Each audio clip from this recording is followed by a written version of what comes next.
말씀 마태복음 12장입니다. 마태복음 12장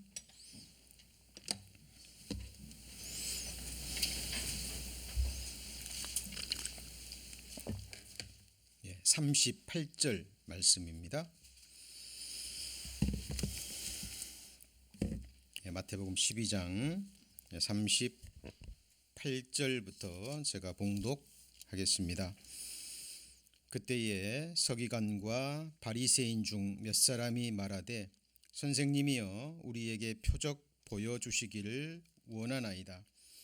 예수께서 대답하여 가라사대 악하고 음란한 세대가 표적을 구하나 선지자 요나의 표적밖에는 보일 표적이 없느니라.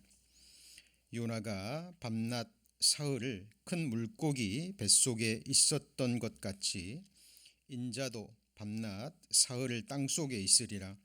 심판때에 니느웨 사람들이 일어나 이 세대 사람들을 정죄하리니 이는 그들이 요나의 전도를 듣고 회개하였음이거니와 요나보다 더 큰 이가 여기 있으며 심판 때에 남방 여왕이 일어나 이 세대 사람을 정죄하리니 이는 그가 솔로몬의 지혜로운 말을 들으려고 땅 끝에서 왔음이거니와 솔로몬보다 더 큰 이가 여기 있느니라.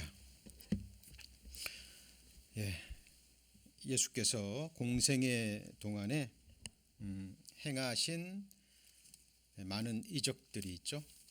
그런데 그 이적들 중에서 예수님께서 죽은 자를 살리신 이적들이 있습니다.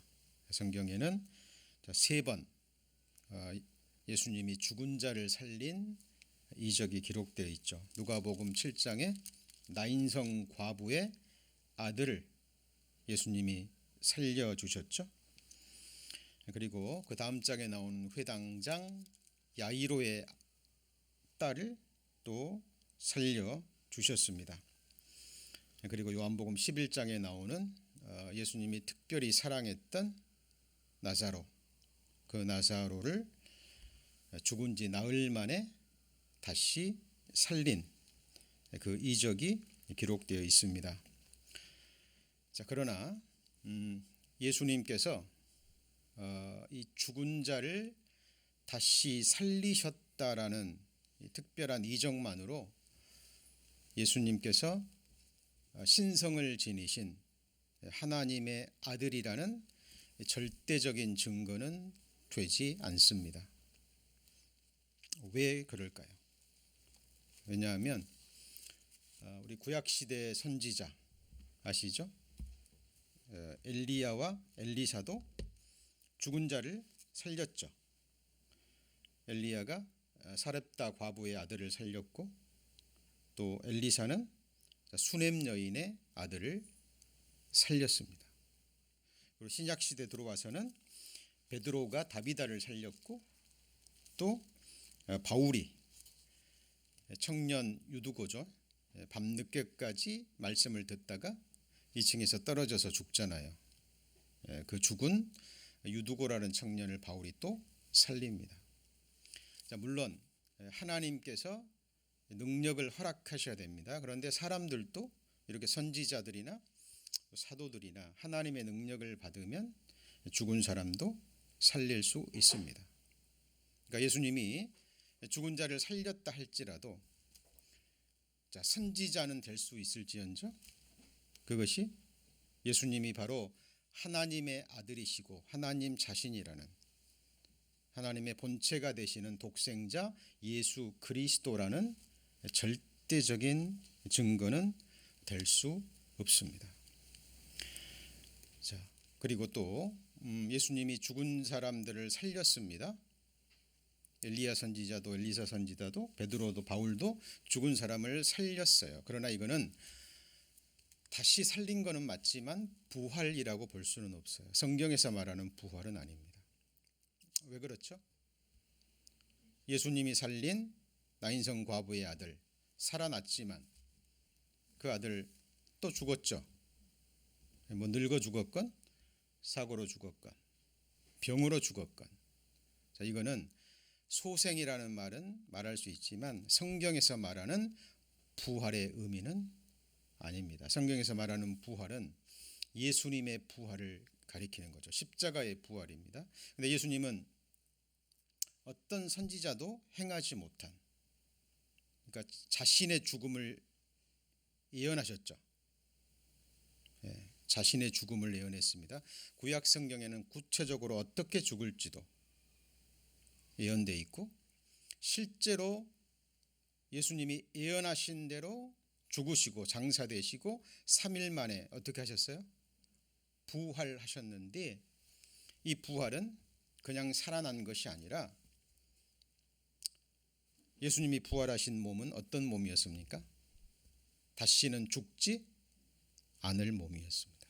다시는 상하지도 아프지도 피곤하지도 않는 몸이었습니다.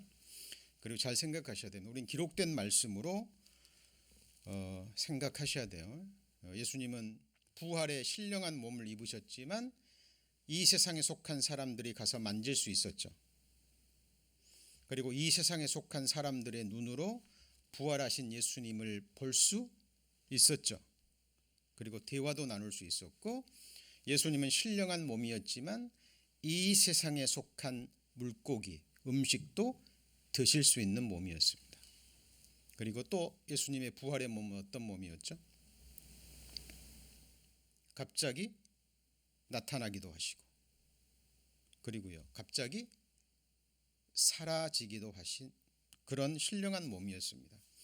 많은 사람들이 이런 말씀을 듣고 마치 공상 소설처럼 판타지처럼 그렇게 생각하는 사람이 있는데 성경은 사실이죠. 그죠? 성경에 3가지 사실이 나온다라고 구체적으로 늘 강조해서 말씀드립니다. 창조적 사실, 그리고요 역사적 사실, 또 하나는 영적 사실입니다. 그거는 우리가 지금 이 세상에서 확신할 수 있고 볼 수는 없지만 우리 여러 가지 정황들을 통해서 신령한 세상에서 일어나는 그 영적 사실을 우리는 믿을 수 있습니다. 그래서 성경에서 말하는 부활의 몸은 소생과는 다른 몸이에요. 그죠? 우리도 예수님처럼 부활의 몸을 입게 되면 다시는 아프지도 않고 늙지도 않고 상하지도 않고, 그리고 이 육신에 속한 몸은 영혼을 지배합니다. 이게 무슨 말이죠? 자, 미국에 살고 계십니다. 근데 한국에 있는 가족들이 보고 싶어요. 지금 한국에 계시는 보고 싶은 가족들 한번 생각해 보시죠. 어때요? 내 영혼은, 마음은 당장 그곳으로 달려갈 수 있죠. 그런데 몸은요, 못 갑니다. 정말 만나려면 이 몸이 이 몸 안에 깃들어 있는 영혼과 함께 공간 이동을 해야 돼요. 시간 속에서. 그래야 만날 수 있죠. 자, 그런데 부활의 몸은 예수님은 갑자기 사라졌다고 나타나시고 그러셨듯이 우리가 부활의 몸을 입었을 때 우리가 어디에 가고 싶다고 생각하면 어떨까요? 우리의 영혼이 원하는 대로 이 몸은 지배를 받을 겁니다. 그것이 성경에서 말하는 부활의 몸, 신령한 몸, 고린도전서의 강한 몸, 아름답고 영광스러운 몸입니다. 그리고 무엇보다도 부활의 몸을 생각하실 때는 가장 중요한 게 이 부분이죠. 이 육체는 지금 이 세상에 속한 이 육체는 죄성을 가지고 있죠.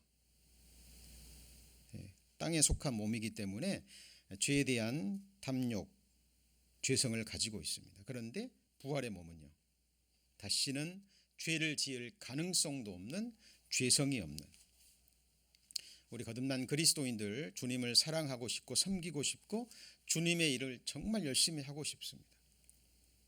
구원받은 그리스도인이라면 그런 갈망이 다 있잖아요. 그런데 어때요? 부족하죠. 이 몸으로는 한계가 있고 피곤하고 때를 따라서 먹어줘야 되고 쉬어줘야 되고 입혀줘야 되고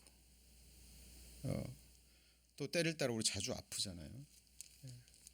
그런데 부활의 몸은 전지전능하신 하나님을 쉼없이 영원히 부족함 없이 섬기기에 부족함이 없는 그런 완전한 몸을 입게 될 것입니다.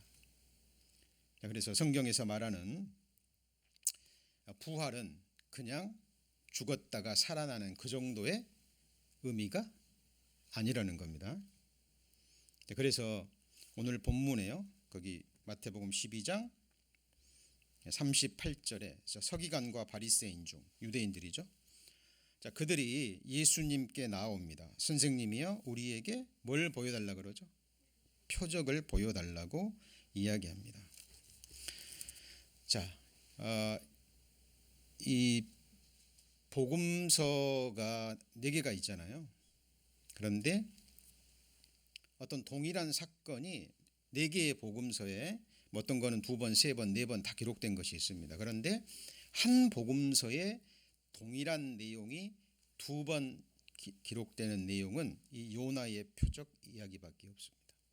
마태복음 12장에서 예수님 말씀하셨잖아요.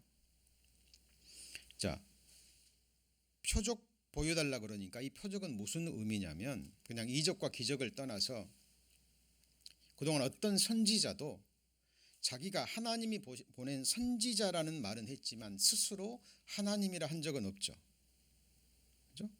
어떤 선지자도 나를 본 자는 아버지를 보았나니라. 나와 아버지는 하나이니라. 나는 하나님의 아들 독생자니라. 그리고 내가 그리스도니라. 메시아니라 라고 말한 선지자들은 없습니다. 그런데 예수님은 그렇게 말씀하셨거든요. 그러니까 이 유대인들이 바리새인과 서기관들이 요구한 것은 당신이 하나님의 아들이라는 신성을 지닌 메시아라는 진짜 표적을 보여달라는 겁니다. 그러니까 죽은 사람을 살리고 뭐 이러저러한 표적도 중요하지만 그것이 결정적인 표적은 될 수 없습니다. 그리고 예수님도 말씀하셨듯이 사탄과 마귀 또 사탄의 능력을 받은 거짓 선지자, 거짓 교사들도 어때요? 큰 표적을 일으킬 수 있다고 그랬거든요. 이적과 기적을. 그러니까 여기서는 아주 특별한 표적이에요. 그런데 예수님이 아주 놀라운 말씀을 하십니다. 내가 하나님의 아들이요 메시아라는 하늘로서 오는 진짜 표적은 이것밖에 없다라고 얘기하셔요. 그게 뭐냐면 40절입니다. 요나가 밤낮 사흘을 물고기 뱃속에 있었던 것 같이 인자도 밤낮 사흘을 땅속에 있으리라 라고 말씀하십니다. 자, 마태복음 16장 4절도 한번 보시죠. 마태복음 16장 4절입니다.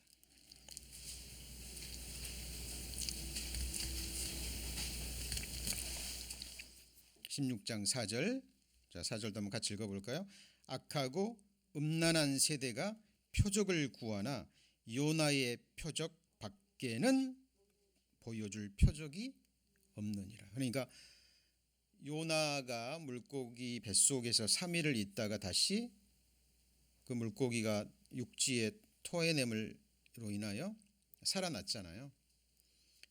이것만이 예수 그리스도께서 하늘로서 온 메시아라는 가장 중요한 표적이라는 사실입니다.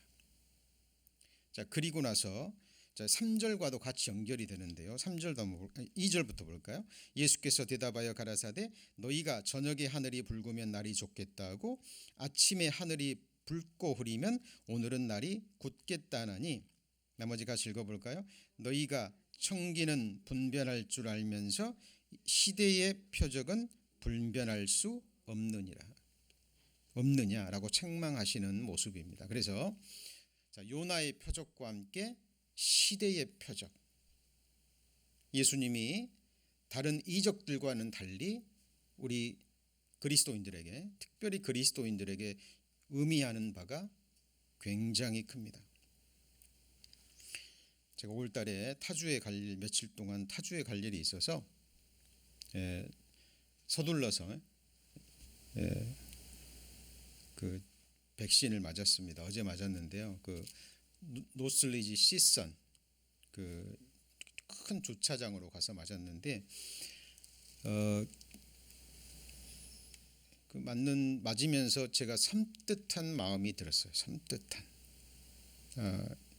혹시 뭐 이렇게 백신 맞으실 때 드라이브 스루로 맞으신 분 계시면 아마 마음에 저와 동일한 마음이었을 겁니다.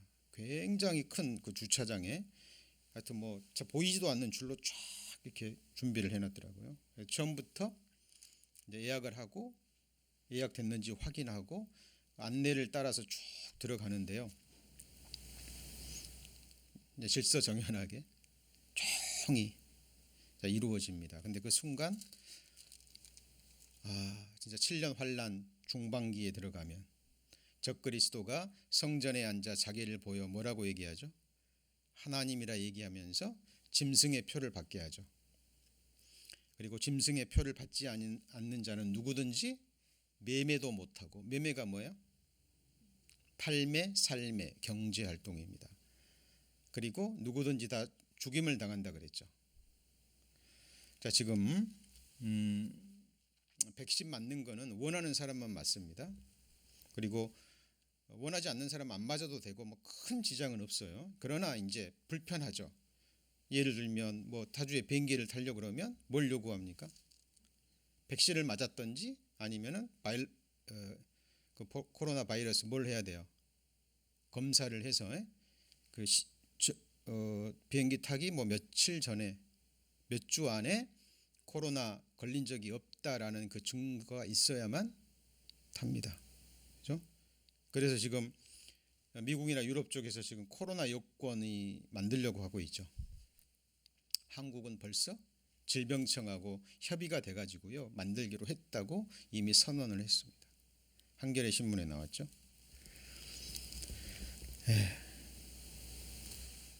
자, 지금도 이러저러한 불편함 때문에 그죠? 또 뭐 실제로 효과가 있다고 그러니까 맞습니다. 뭐 지금 그것이 짐승의 표는 아니에요. 그러나 사람들이 그것에 어떻게 될까요? 익숙해지는 거예요. 익숙해지는 겁니다. 네. 그리고 그때가 되면 생각해 보세요. 표를 받지 않으면 병원에도 못 가고 경제 활동도 못 하고 아무것도 못 하는데. 그죠? 예. 정말 그 순간이 이제 우리 눈앞에 다가왔습니다. 그리고 마태복음 24장을 비롯해서 예수님이 직접 말씀하셨잖아요. 마지막 시대에 일어날 징조에 대해서 말씀하셨죠. 첫째 기근과 지진과 그리고 전쟁과 그리고 온역이 뭐예요? 전염병, 코로나 바이러스 같은 거잖아요. 그런데 온역이 있다라는 걸 저희들이 알고 예상은 했지만 이 정도일지는 아무도 몰랐죠. 그렇죠? 네. 이제 백신이 나와서 어느 정도 뭐 효과도 있고 뭐 코로나는 잠잠해질 수도 있습니다. 그런데 또 변종이 나오고 또 다른 바이러스가 나올 수 있죠. 네. 지금 이것들이 전부 다 뭐에 해당이 되죠? 같이 해보시죠. 시대의 표적. 네. 시대의 표적입니다. 이거는 자 누구도 할 수 없는 일이에요. 어떤 선지자도 사탄막이 약한 영들도 이러저러한 비슷한 표적과 이적은 일으킬 수 있지만 사탄마귀도 수천 년 전에 이 세상에 일어날 구체적인 일들에 대해서 성경에 예언하고 예언한 말씀대로 1.1핵도 빗나가지 않고 성취하는 것은 하나님만이 이루실 수 있는 표적입니다. 그렇죠? 그리고 이 아수르라는 나라는 요나 선지자가 활동할 때 남유다는 우시야 왕 그리고 북이스라엘은 여로보암 2세가 활동하던 시기입니다. 그러니까 이 당시 아수르라는 나라는요 굉장히 강할 뿐 아니라 또 굉장히 난폭한 사악한 그 시기에 주변 나라를 굉장히 악한 방법으로 침략하고 약탈을 입삼고 학살을 통해서 주변 나라를 정복해 나갔던 그런 나라입니다. 요나서에 보면 앗수르의 악이 찼다 그랬거든요. 하나님 앞에 상달이 된 거예요. 그래도 하나님은 누구를 사랑하셔요? 앗수르에 있는 그 많은 죄인들을 사랑하십니다. 그래서 요나라는 선지자를 통해서 그들을 회개시키기를 원하시죠. 그리고 하나님이 요나를 부릅니다. 그리고 니느웨로 가서 심판의 말씀을 선포하라라고 전해요. 근데 요나가 순종했습니까? 안 했습니까? 네? 순종하지 않았습니다. 왜냐하면 앗수르는 자기 나라를 괴롭히고 약탈한 대적 국가거든요. 그러니까 이 요나는 하나님의 선지자입니다. 요나가 스스로 나는 하나님의 선지자요 여호와 하나님을 경외하는 자라고 말하잖아요. 그런데 하나님의 마음을 안 거예요. 요나는. 그들이 심판의 말을 전해서 그들이 회개함으로 심판을 거두실 것이라는 마음을 요나는 알았죠. 그러니까 싫은 거예요. 요나는 누가 망하길 원해요? 앗수르, 니누레라는 큰 그 성읍이 도시가 하나님 앞에 멸망받기를 원합니다. 그러니까 그 말을 듣자마자 정반대 다시스로 도망가 버립니다. 어떻게 됐죠? 요나가 탄 배가 큰 풍랑이 일어납니다. 거기에 배 있는 사람들이 각각 자기의 신의 이름을 부르죠. 그렇죠? 잠잠하게 해달라고. 죽게 생겼으니까 모든 짐을 다 내어버립니다. 모든 짐을. 그래도 풍랑이 잠잠하지 않습니다. 거기 있는 사람들이 전부 다 자기의 신을 부르고 기도하고 있는데 딱 한 사람만 배 밑창에 들어가서 잠자고 있어요. 누구죠? 요나. 사람들이 요나를 깨웁니다. 왜 너는 너의 신을 부르면서 기도하지 않느냐. 자기에 대해서 이야기를 합니다. 그리고 제비를 뽑으니까 누가 걸려요? 요나가 딱 걸립니다. 그러니까 요나가 말하는 거예요. 나 때문이다. 나 때문에 풍랑이 일어나는 거다. 그리고 이 잠잠하게 하는 길은 나를 바다에 던져라. 죽여라. 그 길밖에 없는 거죠. 요나도 대단한 선지자죠. 그렇죠? 하나님의 선지자지만 자기 고집, 자기 성깔이 있어요, 없어요? 있습니다. 자기를 던지라 그래요. 근데 두려워합니다. 그 사람들이. 이 사람이 이렇게 얘기하지만 던지라 그래서 막 던지면 안 되잖아요. 근데 배에 있는 사람들이 어떻게 해서든지 육지에 닿아보려고 했는데 안 되니까 여호와께 기도하죠. 요나의 하나님께. 그리고 던지자마자 어떻게 돼요? 풍랑이 잔잔해져 버립니다. 사람들이 두려웠겠죠. 그런데 요나서에 보면 하나님이 이미 큰 물고기를 예비하사 요나를 어떻게 해요? 삼키게 합니다. 생각해 보세요. 요나가 물고기 뱃속에 들어가서 밤낮 3일을 거하는데 고통스러웠겠죠. 그렇죠? 많은 사람들은 요나서를 동화처럼 설화처럼 전설처럼 그렇게 생각합니다. 어떻게 사람이 물고기 속에 들어갈 수 있느냐? 그렇게 큰 물고기가 있느냐? 있다 그래도 들어가서 살 수 있느냐라고 얘기를 합니다. 그런데 성경의 하나님은 전능하신 하나님이십니다. 여러분, 천지를 말씀으로 창조하시고 말씀 한마디면 천지를 없앨 수 있는 분이셔요. 그러죠? 여러분을 어머니 모태에서 조직하신 분입니다. 그렇죠? 그리고 지금까지 이렇게 자라게 하시고 살게 하시는 분이죠. 하나님이 큰 물고기 하나 만들어서 요나 뱃속에 3일 동안 못 있게 할까요? 여러분, 그런 능력도 없는 하나님이면 우리 믿으면 안 되죠. 성경에서 어떤 비유의 말씀이나 어떤 꾸며낸 이야기는 성경에 그렇다고 나와요. 예수님도 이거는 비유니라고 말씀하시죠. 그런데 그렇게 기록되지 않은 모든 것들은 우리가 이해하건 이해하지 못하건 다 뭐예요? 사실입니다. 사실. 많은 학자들이 어떤 사람은 큰 고래라고도 하고 큰 상어라고도 하고 뭐 그럴 수도 있죠. 고래일 수도 있고 상어일 수도 있고. 그러나 고래나 상어가 아니더라도 하나님께서 요나만을 위해서 특별한 물고기 한 마리 만들 수 있죠. 그렇죠? 예. 그렇게 해서 뱃속에서 요나가 하나님 앞에 울부짖을 때, 회개하고 돌이킬 때, 자, 하나님이 명령하자 물고기가 요나를 어디다가요? 육지에 토해냅니다. 육지에. 바닷가라고 안 나와요. 예.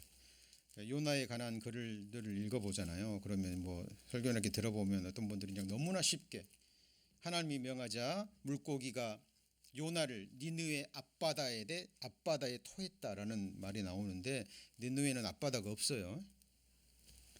여러분 그런 우리 작은 뭐 글 하나 약간 믿지 않는 사람들의 굉장한 공격을 받습니다. 자,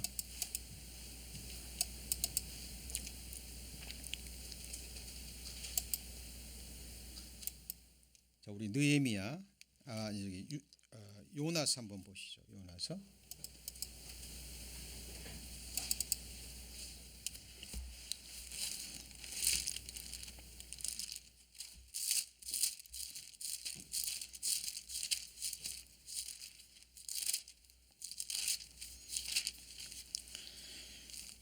자, 요나서 2장 1288페이지입니다.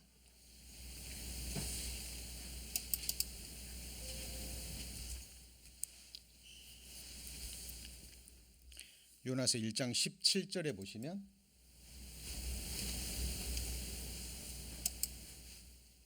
요나서 1장 17절, 자, 여호와께서 이미 큰 물고기를 예비하사 요나를 어떻게 하셨어요? 삼키게 하십니다. 요나가 3일 3야를 물고기 배에 있으니라. 그리고 2장 요나서 2장 10절, 여호와께서 그 물고기에게 명하심에 요나를 어디다 토했어요? 육지에 토했습니다. 이게 지도를 한번 보시면 화면에 이 아수르 제국이죠. 보이십니까? 그리고 여기가 니누에요. 여기가 보이시죠? 근데 이 근처에 바다가 있어요, 없어요? 이쪽에 지중해 있고, 자, 이 다음 지도를 보시면 여기가 니누에입니다. 니누에. 그러니까 지중해고 여기가 페르시아만이에요. 그러면 바다에서 토했다 그러면 여기 아니면 어디예요? 여기죠. 그죠? 그런데 여기 페르시아만에서 여러분 잘 아시는 여기 유프라테스 강과 무슨 강이 있어요? 티그리스 강변에 니느웨가 있습니다. 여러분 항상 한국도 가장 큰 도시 서울에 뭐가 있죠? 한강이 있듯이 큰 도시 옆에는 항상 큰 뭐가 있어요? 예, 이거는 역사가 증거하는 겁니다. 자, 그래서 티그리스 강 유역에 니느웨라는 큰 성읍이 세워진 거예요. 그러니까 뭐 여기다 바닷가에 토해냈다 그러면 이 먼 거리를 요나가 걸어왔겠죠. 뭐 그랬을 수도 있고. 자, 그런데 여기 보면 영국의 템스강에서 발견된 초대형 고래, 이게 사람입니다. 이 물고기가 고래라는 말은 아니에요. 우리는 성경대로 그냥 큰 물고기예요. 그러니까 고래일 수도 있고 하나님이 뭐 특별히 만든 특별히 주문 제작한 하나의 큰 물고기일 수도 있고. 그런데 이 큰 고래들도 이렇게 강에 온다라는 거죠. 프랑스 파리 생강에 쓰러져 있는 고래 한 마리, 호주 악어강에 나타난 대형 훅동고래, 캐나다 세인트 로렌스 강에 나타난 엄청난 큰 고래죠. 미국의 뉴욕의 허드슨강, 자유의 신상이죠. 엄청난 큰 고래가 흑동고래가 헤엄치고 있습니다. 여러분 도시 바로 옆에 있는 이런 강에 평소 잘 나타나지도 않던 이런 엄청난 고래가 나타나면 이슈가 될까요, 안 될까요? 이슈가 되잖아요. 그렇죠? 자, 만약에 티그리스 강에 나타났다 그러면 큰 성읍이니까 강 주변에 지금도 그렇지만 이런 큰 강가 주변에 멋진 건물들도 많고 비유가 좋으니까. 예. 아마 니느웨 성읍 사람들에게 큰 이슈가 됐을 겁니다. 예. 그리고 그 고래가 한 사람을 육지에 토해내는 장면도 사람들이 봤을 수도 있겠죠. 자, 누가복음 11장. 누가복음 11장입니다.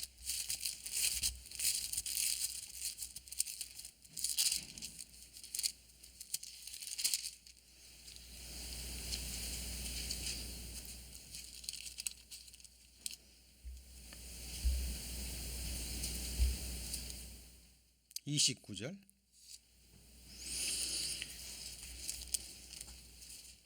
누가복음 11장 29절. 여기 요나의 표적 얘기가 또 나오죠. 자 보세요. 무리가 모였을 때 예수께서 말씀하시되 이 세대는 악한 세대라 표적을 구하되, 같이 읽어볼까요?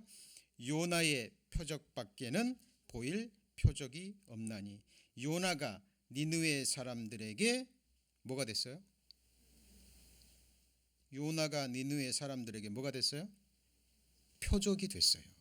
그러니까 큰 사인이 됐다라는 거예요. 여러분,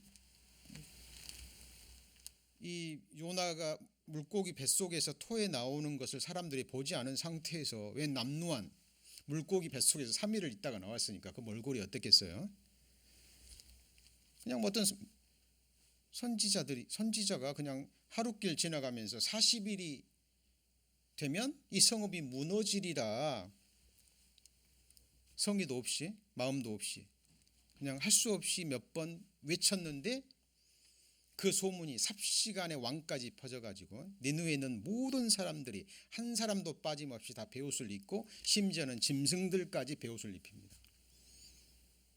그리고 금식하고 기도를 선포하고 회개하는 일이 있을 수 있을까요?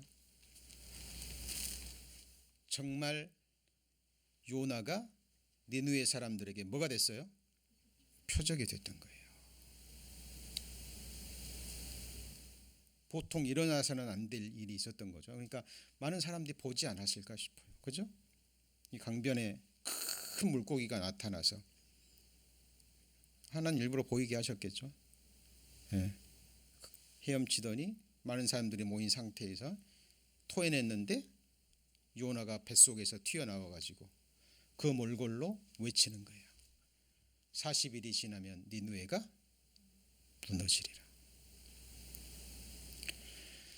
자, 그리고 그 아시리아 에포님이라는 그 왕실 역사 그 기록문 역사서가 발견이 되죠. 그래 그 속에 요나가 활동했던 이 시대에 그 시대에 또 하나의 큰 표적이 있었다는 것이 기록되어 있다 그래요. 이 아수르는 그 당시에요, 이 왕이 주변 나라를 굉장히 정복하고, 그러니까 그 니느웨 성읍에 잘 있지 않았어요. 그런데 요나가 활동했고 아수르에서 하나님의 말씀을 선포했던 BC 763년경이라고 합니다. 예. 그때 아수르의 왕은 정복 전쟁을 떠나지 않고 그 사이에 머물러 있었다 그래요. 그것이 왕실의 기록에 나오고 요나가 선포했던 그 기간에 5년 동안 내전이 일어났다는 기록이 나옵니다. 그리고 요즘은 그 컴퓨터가 굉장히 발달해 가지고 천문학도 굉장히 발달했죠. 그래서 그런 프로그램들이 많이 있습니다. 뭐 대표적으로 지금 쓰고 있는 많은 사람들이 스텔라리움이라는 그 프로그램이 있는데 정확하게 날짜를 집어넣으면 그 시간 그 시대의 하늘의 별자리가 100% 일치해서 나옵니다. 그것도 신기한 게 하나님이 별자리를 운행하시는 것도 그냥 운행하는 것이 아니라 하나님의 법대로, 욥기서에 보면 12궁성을 때를 따라 이끌어내신다 그랬죠. 여러분, 개기일식이 있으면 몇 달 전에 몇 년 전에 과학자들이 다 압니다. 천문학자들이. 그거 알죠? 그래서 미리 공고를 해요. 그럼 그건 보려고 사람들이 몇 달 몇 년 전부터 그 주변의 호텔은 동이 나버립니다. 뭐 보려고요? 그리고 어디에서 개기일식을 가장 잘 보이니까 그 어느 도시 주변에서 일어난다는 것도 미리 공고를 해요. 과학이 그렇게 발달했습니다. 그런데 이 프로그램을 돌려가지고요, 정확하게 요나가 하나님의 말씀을 선포했던 BC 763년 6월 15일경 아침 8시경에 5분 정도 정확하게 니느웨 성이 있는 그곳에서 개기일식을 목격할 수 있다라는 그것이 과학적으로 밝혀졌습니다. 자, 요나가 그 시대 니느웨 사람들에게 뭐가 됐어요? 표적이 됐어요. 그리고 그 당시에는 많은 사람들이 우상을 섬겼고 태양을 많이 섬겼어요. 그리고 고대 기록을 보면 갑자기 태양이 어두워지면 그건 하나님이 진노의 그 태양신의 진노의 표현이라고 생각했어요. 그러니까 굉장히 두려워했던 거예요. 그런데 그 당시에 그 아시리아 포님이라는 그 왕실 역사 기록에 그때 뭐가 일어났어요? 내전. 예. 그러니까 그 나라도 굉장히 뒤숭숭하고 물고기 뱃속에서 튀어나온 선지자가 40일이 지나면 망한다고 하는데 그 말씀과 동시에 해가 갑자기 어두워지고, 예. 자, 이거는 하나님께서 니느웨 사람들에게 보여준 뭐예요? 큰 표적입니다. 자, 그리고 그것을 보고 사람들이 뭐 했어요? 회개했습니다. 자, 그리고 자, 오늘 본문 다시 마태복음 12장을 보시죠. 마태복음 12장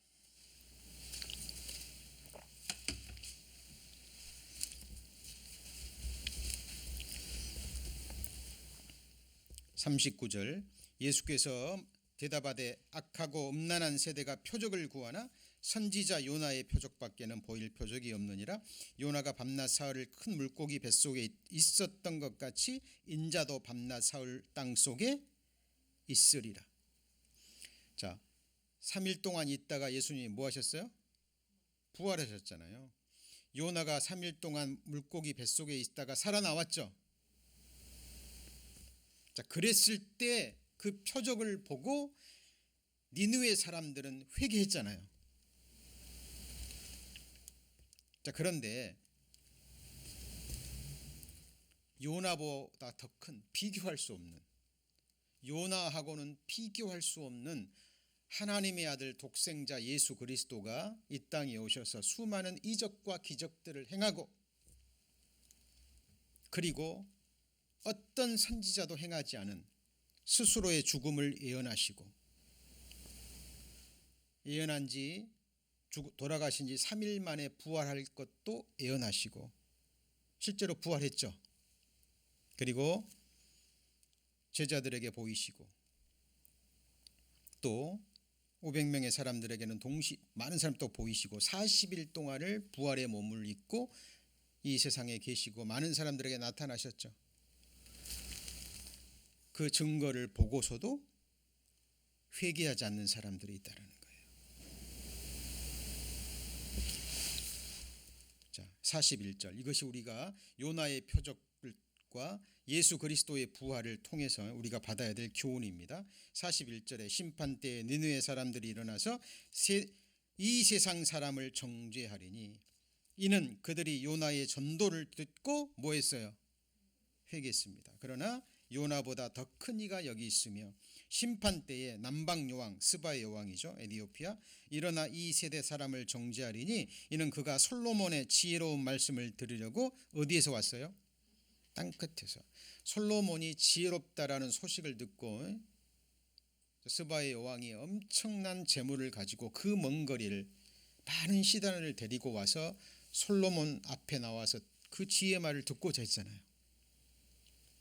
그런데 솔로몬과 비교할 수 없는 하나님의 아들이 오셔서 완벽한 이적과 기적과 함께 하나님이 살아계시고 성경이 사실이고 예수 그리스도가 하나님의 보내신 독생자라는 증거를 보이셨음에도 불구하고 사람들이 예수님의 말을 들으려고 하지 않고 예수님의 많은 말씀을 하셨지만 결정적인 메시지는 뭡니까?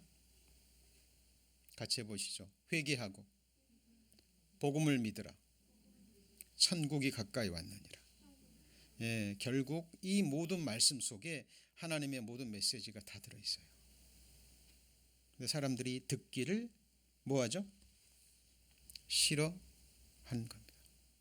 그래서 심판 때가 되면 니느웨 사람들이 일어나서 이 세상 사람들을 정죄하고, 그죠? 심판 때에 일어나서 남방 여왕이 이 세상 사람들을 정죄한다 그 말이에요. 여러분,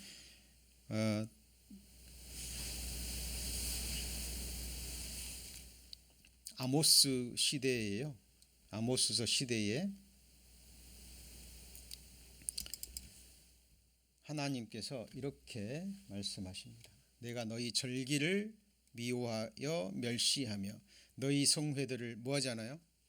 기뻐하지 아니하노니 너희가 내게 번제나 소제를 드릴지라도 내가 받지 아니할 것이요 너희 살진 희생의 화목제도 내가 돌아보지 아니하리라. 내 노랫소리를 내 앞에서 그칠지어다. 내 비파소리도 내가 듣지 아니하리라. 하나님께서 율법을 통해서 절기를 명하셨잖아요. 절기는 원래 여호와의 절기예요. 그런데 말씀대로 제사를 드릴 때도 절기를 지킬 때도 하나님의 명대로 마음에서부터 중심으로 드려야죠. 그런데 항상 타락할 때 그랬지만 이 아모스 선지자가 활동할 때에도 마찬가지였습니다. 뭐만 남았어요?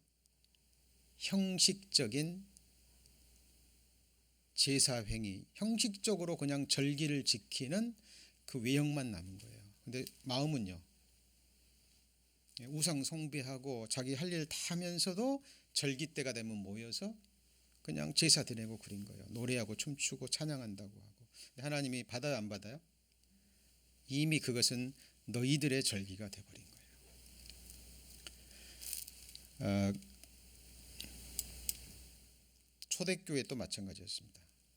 바울이 이런 말을 했죠. 너희가 날과 달과 절기와 해를 삼가 지키니, 같이 읽어볼까요?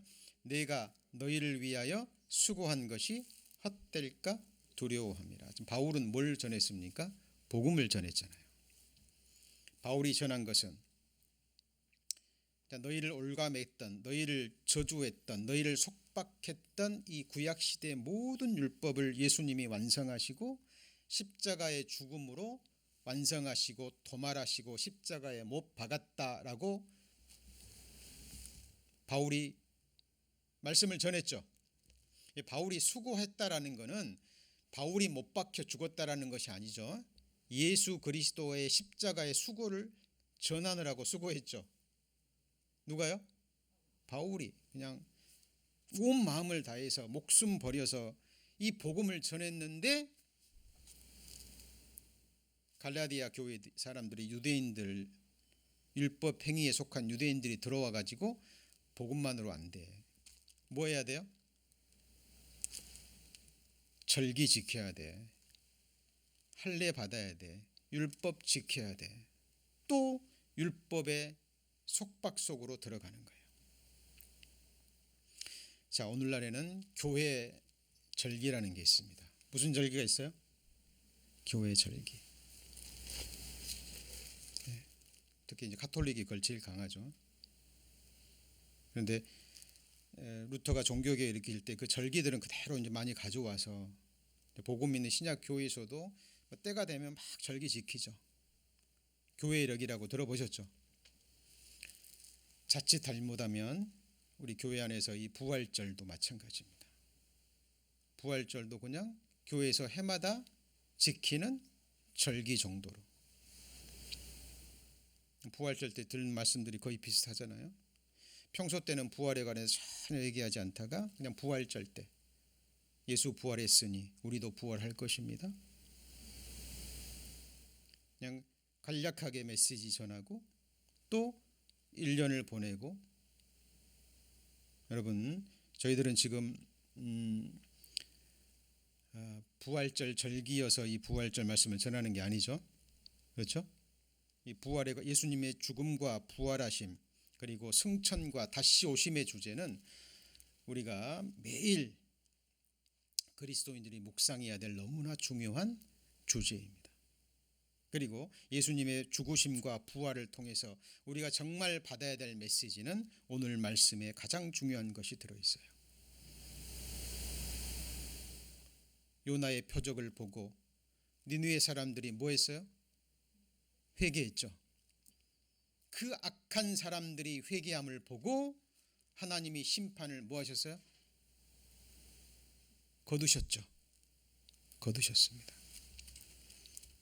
그런데 이 당시의 사람들은 회개하고 돌아섰습니다. 그런데 시간이 지나면서 아수르 사람들이 계속 하나님 앞에 그 믿음을 지키지 못했죠. 그렇죠? 그리고 나중에 결국은 아수르는 멸망당합니다. 잠시 심판이 뭐가 된 거예요? 유예된 거죠. 그렇죠? 자, 예수 그리스도의 죽으심은 이미 우리 죄가 용서되었고 우리 죄가 깨끗하게 되었고 우리가 의롭게 되었다라는 하나님의 선포죠. 그런데 이 복음을 믿고 또 정말 우리의 죄를 회개하지 않고 그냥 절기 지키는 정도로 예수님의 부활을 가볍게 생각하고 뭐 이야기처럼 생각하고 그렇게 지나치는 사람들이 있다라는 겁니다. 우리가 받아야 될 예수 그리스도의 죽으심과 부활을 통해서 우리가 받아야 될 교훈들입니다. 예수는 율법의 뭐가 되시죠? 마침이 되십니다. 내가 율법이나 선지자나 피하러 온 줄로 생각지 말라. 피하러 온 것이 아니요 어떻게 해요?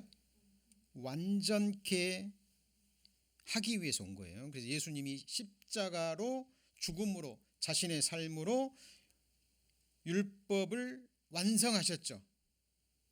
이걸 뭐라고 얘기하죠? 그리스도는 모든 믿는 자에게 의를 이루기 위해서 율법의 마침이 되시느니라. 율법을 끝냈어요. 왜요? 율법을 마치시고 도말하기 위해서. 도말은 지워버리는 거예요. 그러니까 모든 율법을 완성하시고 지워버리시고 십자가에 못 박아 없애버리신 거예요. 뭐를요? 율법을. 그래 율법의 속량에서 우리를 뭐 하셨어요? 구원하셨다라는 증거로 예수님을 어떻게 하신 거예요?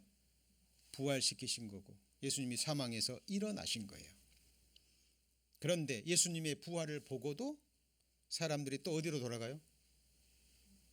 또 율법으로 돌아가고 또 절기 지키고 또 율법 행위에 속박이 돼서 또 이것도 해야 되고 저것도 해야 되고 사람들을 올가매는 다시 짐을 지우는, 그죠? 그것이 초대교회 예수님께서 공생의 당시에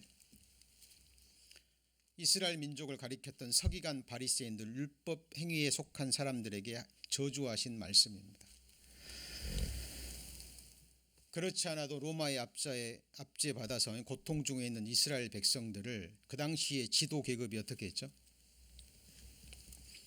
자기들은 손 하나 까딱하지 않으면서 모든 무거운 짐을 누구한테 전부 다 지었어요?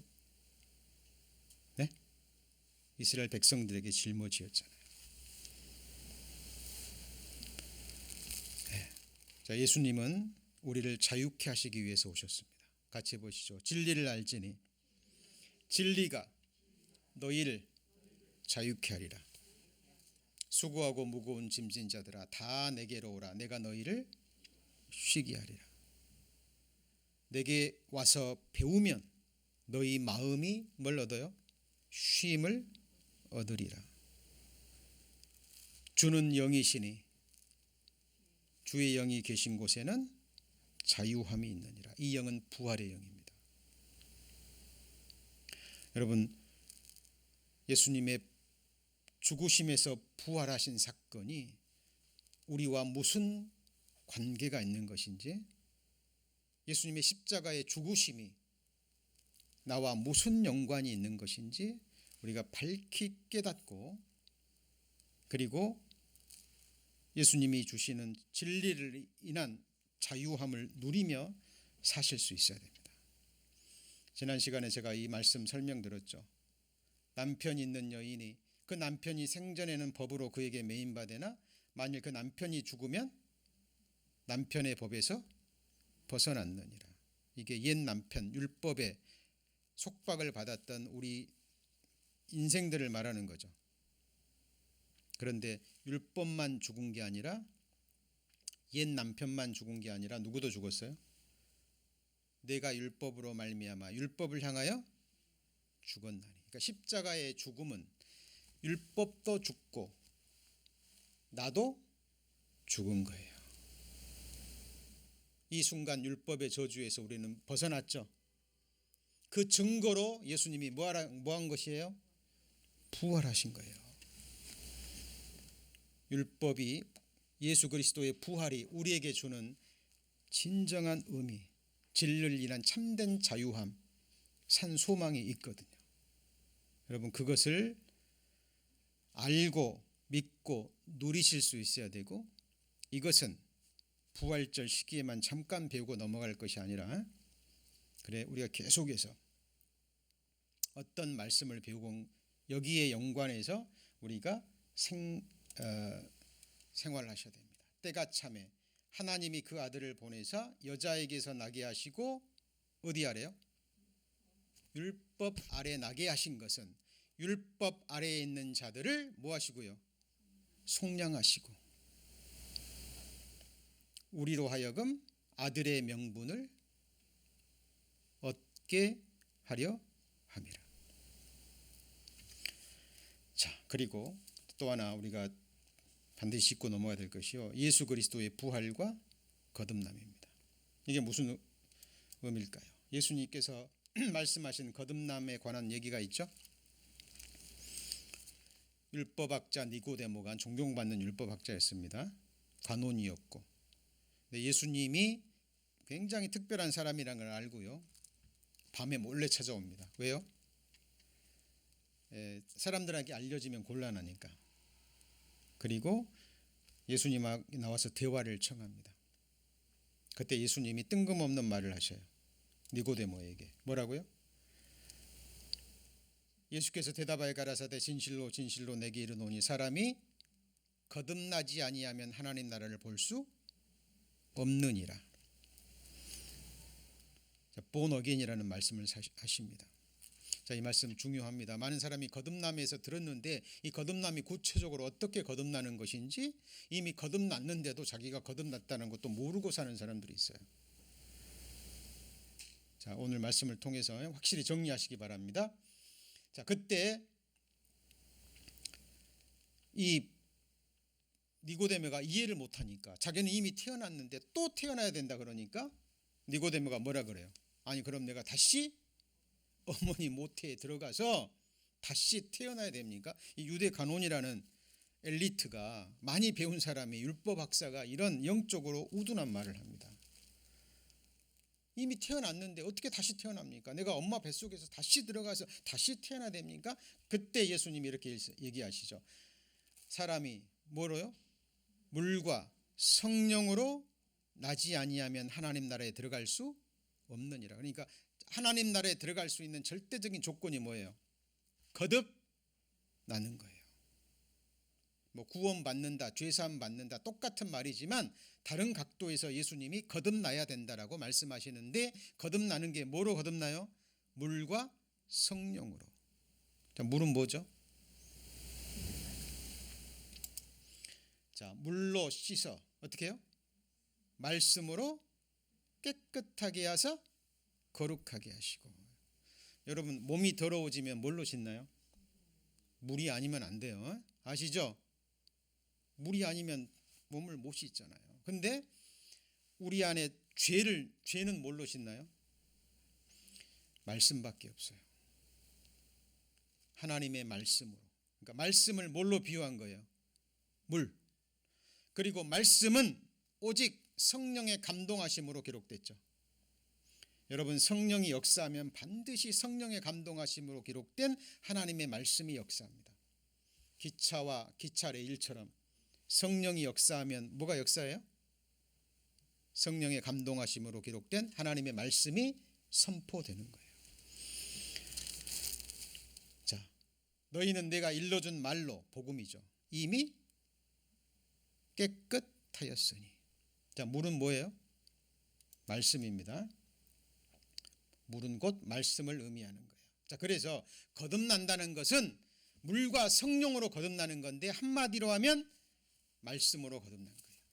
너희가 거듭난 것이, 너희가 거듭났는데 무엇으로 거듭났어요? 썩어질 씨로 된 것이 아니요 썩지 아니할 씨로 된 것이니 하나님의 살아있고 항상 있는 뭐로 됐죠? 말씀으로 뭐 했어요? 거듭난 거예요. 이 말씀은 누구의 감동으로 이룩됐어요? 성령의 감동하심으로. 물이 더러운 몸을 씻듯이 하나님의 말씀이, 물이 우리의 더러운 죄를 씻어냅니다. 우리 죄가 이미 다 씻어졌다라는 것을 말하는 것이 복음이잖아요. 우리가 뭐 노력해서 뭘 해서 아니라 하나님이 우리를 사랑하셔서 우리 죄를 다 담당하셔서 예수님의 피로 우리 죄를 영원히 깨끗이 씻어놓았다, 다 이루었다 라고 선언하는 것이 예수님의 복음이죠. 맞습니까? 그 사람이 예수님과 관계에 있는 거예요. 자, 말씀으로 거듭났습니다. 야고보 1장 18절에는 정확하게 얘기합니다. 그가 조물 중에 우리로 첫 열매가 되게 하시려고 자기의 뜻을 쫓아 뭐로요? 진리의 말씀으로 우리를 낳으셨느니라. 진리의 말씀으로 낳았습니다. 자, 이게 무슨 말이냐면, 하나님의 말씀을 들으면 성령의 감동하심으로 기록된 말씀이, 성령의 감동하심으로 선포되는 말씀을 들을 때 사람이 깨닫습니다. 뭘 깨닫죠? 아, 하나님 살아계시는구나. 보이지 않지만 살아계시는구나. 이 성경은 누구의 말씀이에요?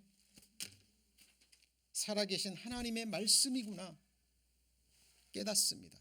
그리고 말씀을 들어보니까 나 죄인 맞구나, 지옥 갈 죄인 맞구나, 죽음으로 끝이 아니라 심판받고 영원한 지옥 불못이 있구나, 나 오늘 죽으면 어디 가요? 지옥 간다는 걸 깨닫고 회개하고 하나님께 기도합니다. 세리가 기도했던 것처럼 주여 나를 불쌍히 여겨 주옵소서. 회개함을 보시고 성령께서 복음의 말씀을 믿게 하시고 깨닫게 하시고 안에 들어오시죠. 그죠? 복음 들을 때 뭘 깨닫습니까? 아, 나는 이미 죽었구나. 어디서요? 십자가에서. 여러분, 지난주에도 말씀드렸지만 부활하기 위해서는 뭐가 전제돼야 돼요? 죽음. 거듭나기 위해서도 뭐가 전제돼야 돼요? 죽어야 거듭나잖아요. 맞죠? 니고데모가 어떻게 거듭납니까? 나 이미 엄마 뱃속에서 태어났는데. 이건 육으로 난 거죠. 뭐로 난 거예요? 육으로 난 거예요. 여러분, 생명의 문제는 항상 출생의 문제예요. 행위가 문제가 아니라. 여러분, 어느 날 여러분의 부모의 자녀로 뭐 하셨어요? 태어나셨죠? 여러분이 뭐 잘한 거 있어서 태어났어요? 생명의 문제는 행함이 문제가 아니라 뭐의 문제예요? 같이 해보시죠. 출생. 여러분의 사랑하는 자녀, 여러분 자녀가 태어나는데 뭐 힘쓴 거 있어요? 뭐 잘해서 태어났어요? 여러분의 자녀가 부모 자식 관계를 유지한 것은 자녀들이 뭘 행했어요? 아니면은 출생의 문제예요? 어느 날 태어난 거예요. 거듭나는 것도 마찬가지입니다. 물과 성령으로, 말씀으로 하나님께서 낳다. 그 말은 하나님의 말씀을 듣는 가운데 하나님이 사람을 존귀하게 창조했지만 첫사람 아담부터 범죄하고 죄인으로 태어난 우리도 범죄함으로 심판받고 영원한 지옥 형벌을 받을 수밖에 없구나. 마땅히 죽어야 할 나를 대신해서 예수님께서 사람이 되서 오셔서 내 죄를 담당하시고 십자가에서 이미 뭐 했어요? 죽었구나. 나는 죽었구나. 주님과 함께 어디서요? 십자가에서 죽었죠. 그런데 그 사실을 깨닫자마자, 그죠? 성령께서 예수님이 부활하신 것도 믿게 하시죠. 그죠? 그래서 예수님 십자가에서 죽고 부활하실 때 우리도 뭐 했어요? 일어난 거죠. 부활한 거죠. 그 순간 그 사실을 듣고 믿을 때 우리는 같이 해보시죠. 거듭났다. 네. 어디서 죽고요? 십자가에서 죽고 예수님 부활할 때 같이 일으키심을 받은 거예요. 이 사실을 듣고 믿고 깨닫게 하시면서 거듭나게 하시는 분은 누구예요? 하나님인 거예요. 우리가 힘써서 되는 게 아니라. 그래서 이는 혈통으로나 육정으로 사람의 뜻으로 나지 아니하고 오직 누구한테요? 하나님께로서 난 자들이라. 그래서 여러분 침례의 의미가 그거잖아요. 우리 구원 받으면 믿음의 행위로 침례 받죠. 물속에 완전히 들어갑니다. 그 말은 뭐예요? 물은 말씀의 의미죠. 말씀을 듣고 말씀을 통해서 나는 이미 십자가에서 주님과 함께 뭐 했어요? 죽었구나. 물속에 잠길 때 나는 주님과 함께 죽었구나. 죄인의 운명은, 아담 안에서 태어난 죄인의 운명은 십자가에서 뭐 했어요? 끝났구나. 옛사람은 십자가에서 끝났구나 라는 하나님의 말씀을 믿음으로 동의하는 거예요. 나는 죽었습니다. 그리고 일어날 때요, 주님과 함께 일으키심을 받았다, 부활했다라는 믿음의 고백의 표현입니다. 그래서 예수님이 교회에 명하신 예식은 딱 두 가지입니다. 성찬식, 그리고 뭐예요? 침례식. 이거는 절기가 아니라 이거는 우리 믿음의 뭐예요? 고백이에요. 너희가 뭐로요? 침례로 그리스도와 함께 장사된 바 되고. 여러분 계속 강조합니다. 우리가 믿는 것은 생각이에요, 감정이에요, 기록된 말씀이에요. 여러분 힘드시더라도 기록된 말씀을 자세히 배워야 돼요. 여러분 뭐 배우시기 위해서 교회 나오세요? 같이 해보시죠. 하나님 말씀, 기록된 말씀. 뭐 사람의 화려한 말, 뭐 우리 귀를 즐겁게 하고 우리 마음을 감동시키고 이런 말은 다른 데서 얼마든지 말씀 드릴 수 있어요. 오직 성령의 역사는 교회에서 배울 수 있는 것은 기록된 뭐예요? 말씀인 거예요. 너희가 침례로 그리스도와 함께 장사한 바 되고 죽고 장사 지내버렸다, 끝나버렸다 그 말이에요. 너희 죄인의 운명은, 너희 심판은 이미 십자가에서 뭐 했어요? 끝났다. 그러니까 너희는 심판받지 않는다. 이게 복음이잖아요. 그리고 죽은 자들 가운데서 그를 일으키신, 예수 그리스도를 일으키신 하나님의 역사를 믿음으로 말미암아 행한 게 아니죠. 그 안에서 함께 일으키심을 받을 거예요, 받았어요? 받은 거예요. 그래서 잘 생각하셔야 됩니다. 우리 영원한 생명은 죽어서 받는 게 아니라 영원한 생명은 이 세상에서 받는 거예요. 거듭나는 것도 어디서 거듭나요? 이 세상에서, 십자가에서 죽었다라는 걸 깨닫고 죽고 믿음으로 거듭나는 거예요. 거듭날 때 영원한 생명을 이미 뭐 했어요? 받았어요. 받을 때 성령의 인을 받은 거예요. 그리고 영원한 생명을 얻었기 때문에 마지막 날에, 여러분 이 혈과 육은 하나님 나라 기업을 받을 수 있어요, 없어요? 볼 수도 없고 누릴 수도 없고 이런 몸으로는 하나님 못 들어가요. 그러니까 주님 늦게 오시면 이거는 죽어 썩어져야 되고, 맞죠? 살아있을 때 주님 오시면 이 몸은 변화를 받아야 돼요. 어떤 몸으로요? 같이 해보시죠. 부활의 몸. 그냥 아까 말씀드린 죽었다가 소생하는 게 아니라 다시는 아프지도 않고 이게 보통 말입니까? 이게 실상이라니까요. 여러분 이 소망을 말씀을 통해서 꼭 붙드셔야 됩니다. 여러분 주님께서 우리를 위해 죽으셨습니까? 네. 부활하신 거 맞죠? 예. 그것은 우리의